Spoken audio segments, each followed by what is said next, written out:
আজকে আমরা একটা খুবই ইন্টারেস্টিং বিষয় নিয়ে কথা বলবো, যেটা হয়তো অনেকেই শুনে অবাক হবেন, বিশেষ করে বয়স আর অ্যাম্বিশন নিয়ে। আমরা প্রায় ভাবি অনেক সময় আছে, কিন্তু আসলেই কি তাই? চলুন দেখি কেন অপেক্ষা করাটা আসলে ঠিক না। শুরুতেই এই কথাটা দেখুন। ও ভাই, ১৯ বছর বয়স আর এত ভালো একটা কাজ, এটা কিন্তু আমারই কথা। আমি একজন সফল ১৯ বছরের ছেলেকে দেখে ঠিক এই কথাই বলেছিলাম। আর এই একটা কথাই কিন্তু আমাদের আজকের আলোচনার মূল টপিকটা ঠিক করে দেয়, যে এত কম বয়সে সাকসেসফুল হওয়াটা আসলে কতটা বড় একটা ব্যাপার। ওই ১৯ বছরের ছেলেটাকে দেখার পরেই আমার মাথায় একটা জিনিস ক্লিক করল। আমাদের ছোটবেলা থেকে কি বলা হয়, শৈশবটা এনজয় কর, তাই না? কিন্তু আমার তখন মনে হলো এই উপদেশটা হয়তো সবসময় ঠিক না। আরে বাবা, এনজয় তো করতেই হবে, কিন্তু তার মানে এই না যে নিজের ফিউচার বানানোর কাজটা ফেলে রাখতে হবে। আমার লজিকটা কিন্তু খুব সিম্পল ছিল। আমি ভাবলাম, ছেলেটা যদি সবার সামনে এত টাকা খরচ করতে পারে, তার মানে সোচন তো ওর পার্সোনাল লাইফস্টাইলটা কি লেভেলের। কম বয়সে হাতে টাকা আসা মানে কি? মানে হলো জীবনটাকে অনেক আগে থেকেই অনেক ভালোভাবে এনজয় করার সুযোগ পাওয়া। এই স্লাইডে শুধু একটা নাম্বার দেখতে পাচ্ছেন, তাই না? ৬১। এর মানে কি? আচ্ছা, ধরুন ছেলেটা ৮০ বছর বাঁচবে, এখন ওর বয়স ১৯, মানে ওর হাতে নিজের জীবনটা এনজয় করার জন্য পাক্কা ৬১ বছর সময় আছে। ৬১ বছর, এটা কিন্তু বিশাল একটা গ্যাপ, যেটা ওকে বাকিদের থেকে মাইলের পর মাইল এগিয়ে দেবে। এই কম্প্যারিজনটা দেখলেই ব্যাপারটা আরও পরিষ্কার হয়ে যাবে। একদিকে দেখুন ওই ১৯ বছরের ছেলেটা, যার হাতে আছে পুরো ৬১ বছর লাইফ এনজয় করার আর সাকসেসটাকে আরও বড় করার জন্য। আর অন্যদিকে আমি, যে কিনা ২৭ বছর বয়সে এসে রিয়েলাইজ করছি যে কতটা টাইম নষ্ট হয়ে গেছে।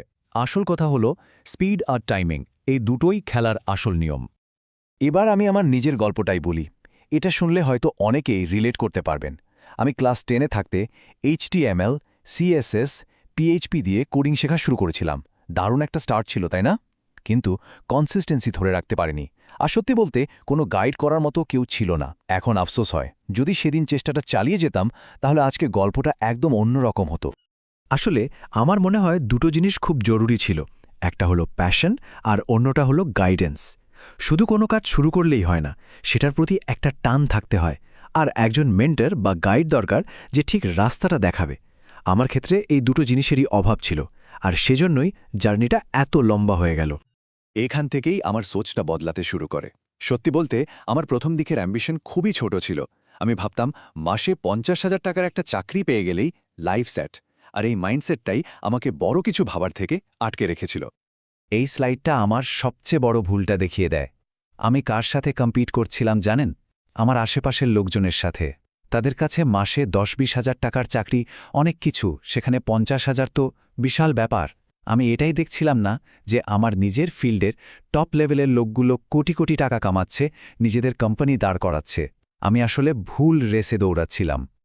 আর ঠিক তখনই আমার মাঝে এই প্রশ্নটা আসে, আমি কেন ওদের সাথে কম্পিট করছি না?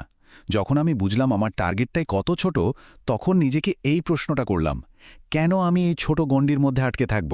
কেন ইন্ডাস্ট্রির বেসদের মতো হওয়ার চেষ্টা করব না? আর এই একটা প্রশ্নই ব্যাস আমার পুরো চিন্তাভাবনাটাই বদলে দিল। তাই আমার এখন মনে হয় আমাদের সবার এই কমন অজুহাতগুলো বাদ দেওয়া উচিত। আমার তো বয়স কম, মাত্র ১৪ বা ১৮, আমি তো এখনো বাচ্চাই, এখন তো এনজয় করার সময়। এই কথাগুলো বলে নিজেকে আটকে রাখাটা একদম ঠিক না। কারণ সত্যিটা হলো, সময় কিন্তু কারোর জন্য বসে থাকে না। আর শেষ করার আগে এই কথাটা ভাবুন তো, এনজয় তো ২৫ বছর বয়সেও করা যাবে, তাই না? কিন্তু তখন অন্তত হাতে টাকাটা থাকবে। আজকের একটু আরামের জন্য কি ভবিষ্যতের ফ্রিডমটা নষ্ট করে দেওয়া ঠিক, নাকি এখন একটু খেটে এমন একটা ফিউচার বানানো ভালো, যেখানে আরাম আর স্বাধীনতা দুটোই থাকবে? ভেবে দেখুন।